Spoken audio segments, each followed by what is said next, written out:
আর এখন উলামায়ে কিরামের মুখে জিহাদের শব্দ নাই। ফেসবুকে জিহাদ শব্দ লেখলে ফেসবুকে রেস্ট্রিকশন খাই, আর মাইকে জবানে জিহাদ বললে জীবনের রেস্ট্রিকশন খাইয়া ডান্ডা বেরি পড়ে জেলে যাওয়া লাগে। জিহাদ ফরজ ওয়াজিব না সুন্নাত ওইটা আমার এখন দরকার না বোঝাবার, আমার একটু জিনিস বোঝানো দরকার।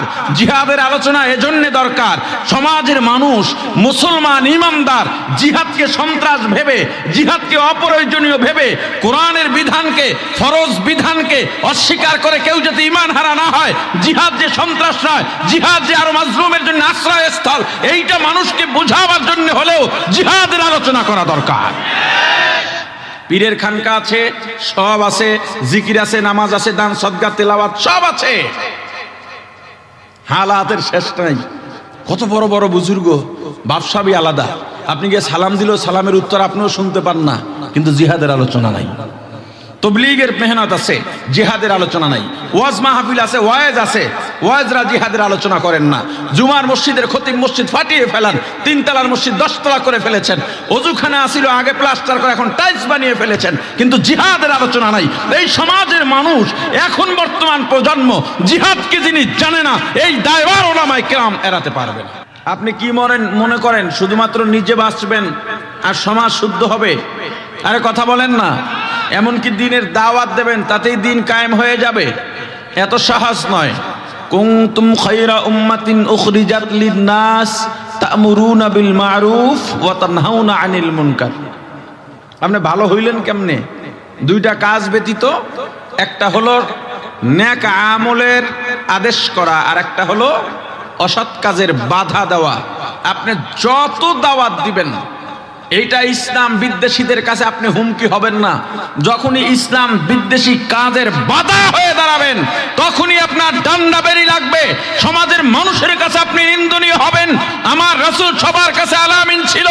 যখনই রাসূল পাহাড়ে ডেকে বললেন আমি নবুয়তি পেয়েছি, আবু লাহাব ডেকে বলেছিল তাব্বান লাকা ইয়া মুহাম্মদ, তুমি ধ্বংস হও। ওয়া রাহমাতুল্লাহি ওয়া বারাকাতুহু। ইখলাসের সাথে আমলের নিয়তে হেদায়েতের উদ্দেশ্যে সংক্ষিপ্ত সময় কিছু কথা বলা ও শোনার মতো তৌফিক যেন আল্লাহ রাব্বুল আলামিন আমাদের সকলকে দান করেন। সকলে বলি আমিন। আলহামদুলিল্লাহ, আলহামদুলিল্লাহি ওয়া কাফা ওয়া সালামুন আলা ইবাদিহিল্লাযীনা ইসতাফা। أما بعد فأعوذ بالله من الشيطان الرجيم. بسم الله الرحمن الرحيم. اقرأ باسم ربك الذي خلق، خلق الإنسان من علق، اقرأ وربك الأكرم الذي علم بالقلم، علم الإنسان ما لم يعلم. صدق الله العظيم. درود شريف পড়ি। اللهم صل على محمد وعلى آل محمد كما صليت على إبراهيم وعلى آل إبراهيم إنك حميد مجيد. সবাই পড়ি। اللهم بارك على محمد وعلى آل محمد كما باركت على إبراهيم وعلى آل إبراهيم إنك حميد مجيد. الحمد لله. আল্লাহ তাআলার দরবারে লাখো কোটি শুকর ও সুজুদ যেই মহান রব্বুল আলামিন বাংলাদেশের ঐতিহ্যবাহী শায়েখ জাকারিয়া ইসলামিক রিসার্চ সেন্টারের উদ্যোগে নতুন এই স্থায়ী ক্যাম্পাসে প্রথম মাহফিলের মুবারক এই মজলিসে আসা ও বসার মতো তৌফিক দান করেছেন, আলোচনা শোনার মতো সুযোগ করে দিয়েছেন, এজন্য শুকরিয়া আদায় করি আলহামদুলিল্লাহ। সব জায়গায় তো বয়ানের নিয়তে যাওয়া হয় না, যাওয়া ঠিকও না। এখানে আসা ইবরত হাসিল করার জন্যে, এবং এই কারণেই আসছি। মুফতি মিজানুর রহমান সাঈদ হাফিজাহুল্লাহ আমার মুরব্বী, এমনকি আমাদের পারিবারিক মুরব্বী। শুধু তার টানে এবং এখানে উলামায়ে কেরাম আসবেন, কিছু ইবরত হাসিলের জন্য আসা। না হয় কাল আমি মৌলভীবাজার ছিলাম, আজকেও কিন্তু সিলেটে, ওখান থেকেই সিলেটে অবস্থান করার কথা ছিল। শুধুমাত্র শায়েখ জাকারিয়ার এই প্রোগ্রামে নিজেকে সমৃদ্ধ করার জন্য আসা এবং হুজুরের নির্দেশে আপনাদের থেকে দোয়া নেওয়ার নিয়তে বসা। যেহেতু বসছি, নির্দেশ পালন করাও একটা আদব, তরতিব রক্ষা করাও একটা আদব। একেবারে সংক্ষেপে, কারণ এখানে মুফতি ইয়াহিয়া মাহমুদ সাহেব হাফিজাহুল্লাহ আমাদের ওস্তাদতুল্য মুরব্বী। আমি যদি লেখাপড়ার জীবনে তার কাছে আসতাম, তার ছাত্রই হতাম। হুজুর অনেকক্ষণ ধরে এখানে বসা আছেন। আমার যেহেতু ফ্লাইট, এজন্যে আগে হুজুরকে আরও একটু বসায় রেখে কথা বলতে হচ্ছে, আফওয়ান। রাসূল করিম সাল্লাল্লাহু আলাইহি ওয়াসাল্লাম নবুয়াতির পূর্বে একটা একাকিত্ব জীবন কিংবা নির্জনতা অবলম্বন করেছিলেন, মানুষের সঙ্গে কথাবার্তা কমিয়ে দিয়েছিলেন। একেবারে শেষ পর্যায়ে হেরা গুহায় রাসূল অবস্থান করলেন। আম্মাজান খাদিজাতুল কুবরা রাদিয়াল্লাহু তাআলা আনহা প্রতিদিন সেখানে কষ্ট করে খানা নিয়ে যাইতেন। হেরা গুহাটা বা যেই পাহাড়টা আছে, এখন ওঠা কিছুটা সহজ, রাস্তাও সুন্দর। ওঠার জন্য ওখানের তুলনায় মাঝে মাঝে নাস্তা পানির ব্যবস্থাও আছে, ভ্রাম্যমান দোকান বসে। মিডল ইস্টে যারা থাকেন বা যারা হজ উমরায় গিয়েছেন, একটু খেয়াল করলে দেখবেন পুরানো পাহাড়গুলো, এখন ওদিকের পাহাড় তো সবই পাথরের। পাথরগুলো চারদিক থেকে চোকা, ধারালো। ওই সময় তো আরো অবস্থা খারাপ থাকার কথা। তখনও নবীজি নবী হন নাই, নবুয়তি পান নাই।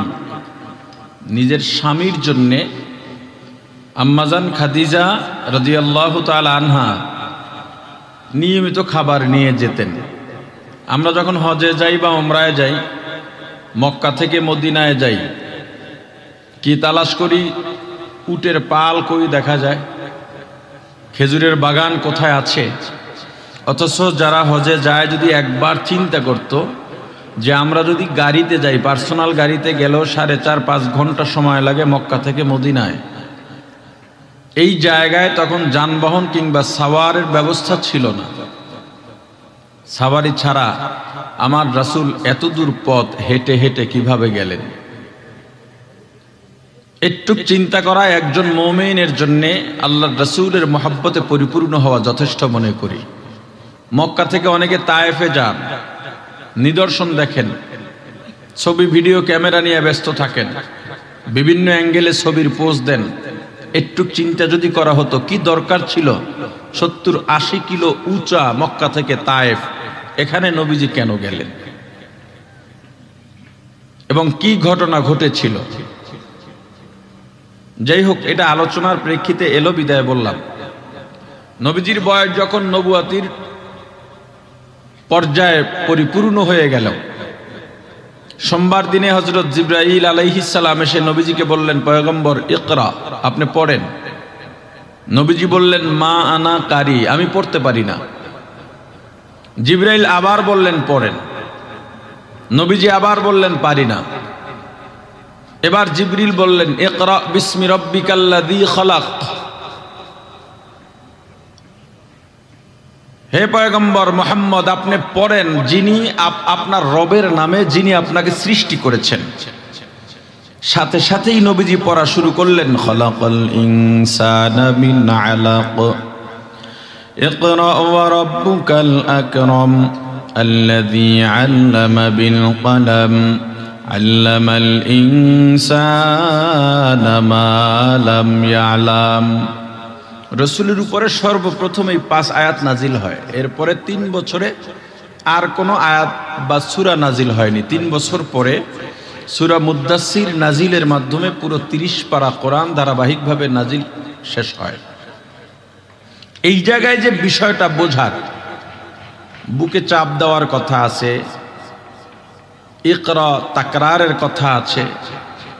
আমি ছোট্ট একটু আলোচনা করব একটা বিষয়, শুধু ওই বিষয় রিলেটেড কথাটা বলছি। 3 নাম্বার যে আরেকটা কথা আছে সেটা হলো, জিবরাইল যতক্ষণ বললেন ইকরা, নবীজি বললেন পড়তে পারি না।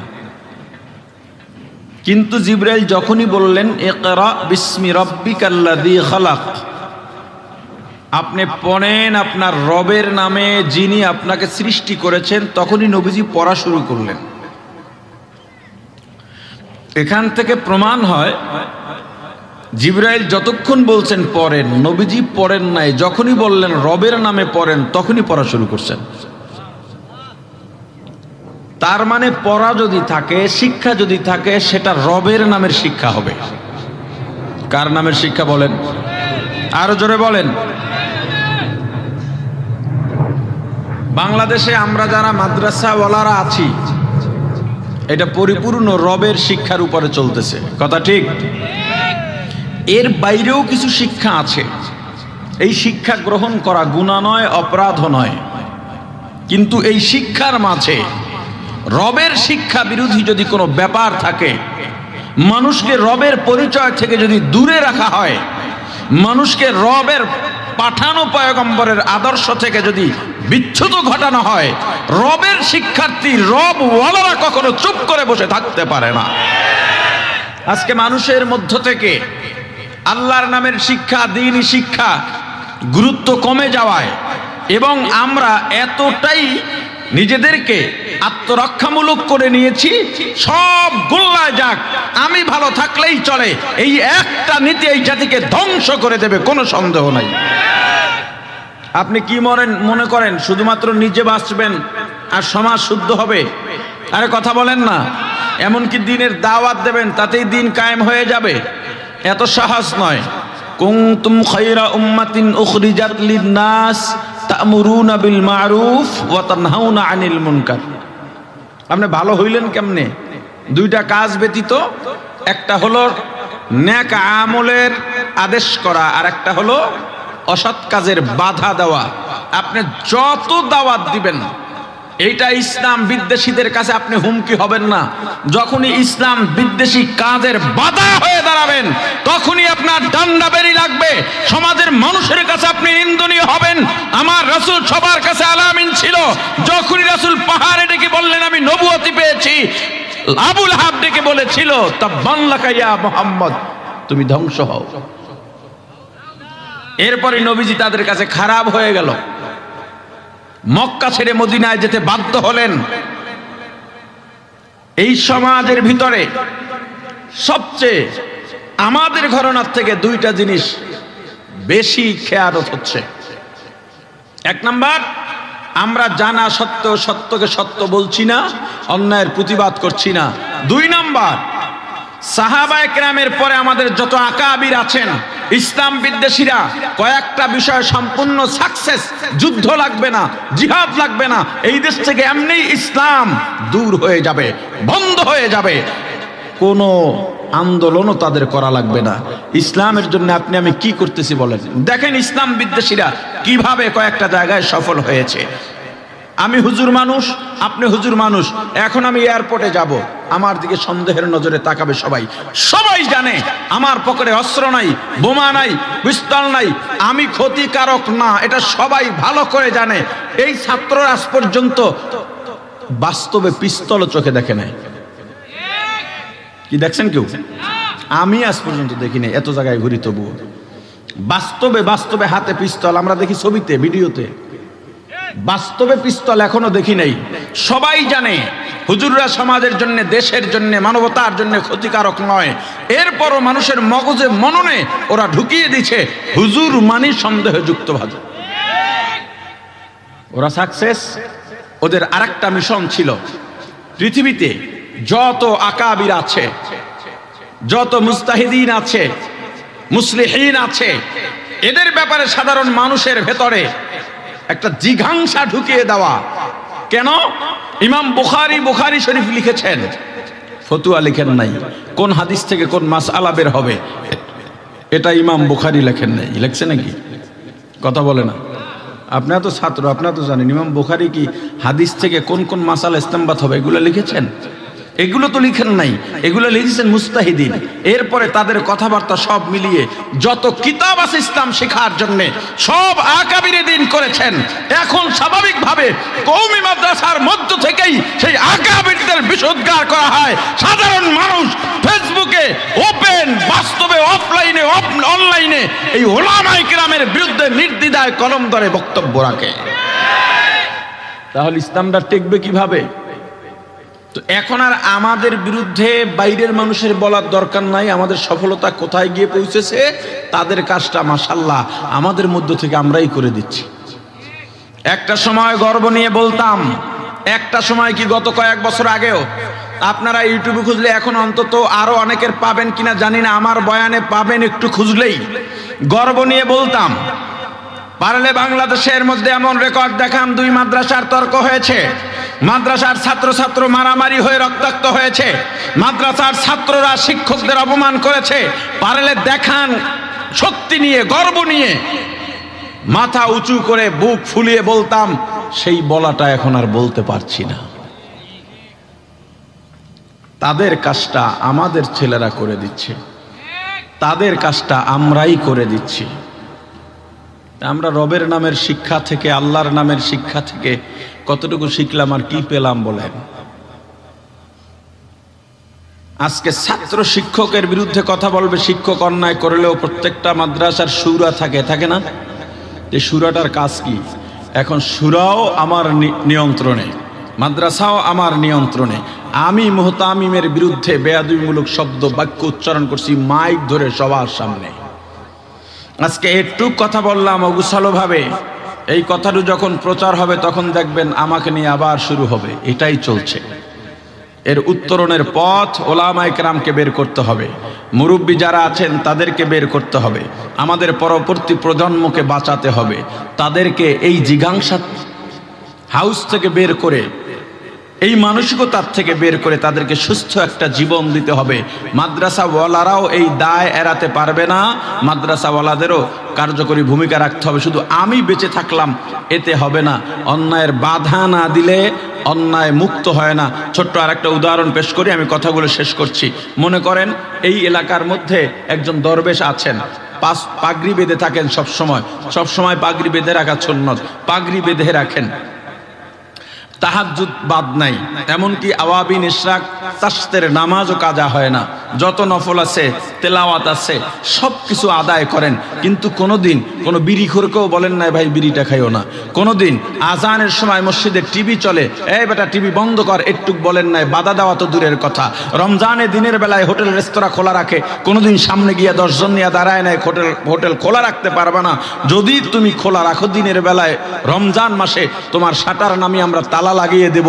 একটু কথা বলে নাই। আমাকে বলেন, 4 জন মানুষ বসে বসে জুয়া খেলে, ওই হাজি সাহেব যাচ্ছে, একজন বললে এই হাজি সাহেব আসতেছে, 3 জন বলে দরকার নাই, সমস্যা নেই, হাজি সাহেব আমাদের জন্য সমস্যা না, হুমকি না, উনি দেখে চলে যাবে, ওনার নজর নিচে, উনি আমাদের কিছু বলবে না।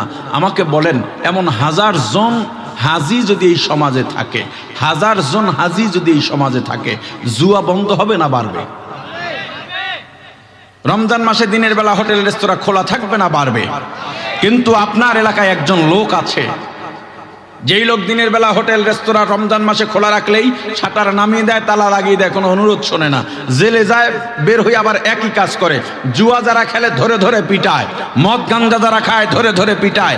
এখন 4টা লোক এখানে বসে জুয়া খেলতেছে, আর ওই লোকটা আসতেছে, একজনও বসে থাকবে না দৌড়ে পালাবে? এইরকম 10টা লোক দরকার, দরবেশ 1000 লোকের দরকার নাই। অন্যায়ের বাধা ব্যতীত আমার রাসূলের জিন্দেগিটা কি? 22টা যুদ্ধে আমার রাসূল সরাসরি অংশগ্রহণ করেছেন, নেতৃত্ব দিয়েছেন। আর এখন উলামায়ে কিরামের মুখে জিহাদের শব্দ নাই। ফেসবুকে জিহাদ শব্দ লেখলে ফেসবুকে রেস্ট্রিকশন খাই, আর মাইকে জবানে জিহাদ বললে জীবনের রেস্ট্রিকশন খাইয়া ডান্ডা বেরি পড়ে জেলে যাওয়া লাগে। জিহাদ ফরজ ওয়াজিব না সুন্নাত ওইটা আমার এখন দরকার না বোঝাবার, আমার একটু জিনিস বোঝানো দরকার।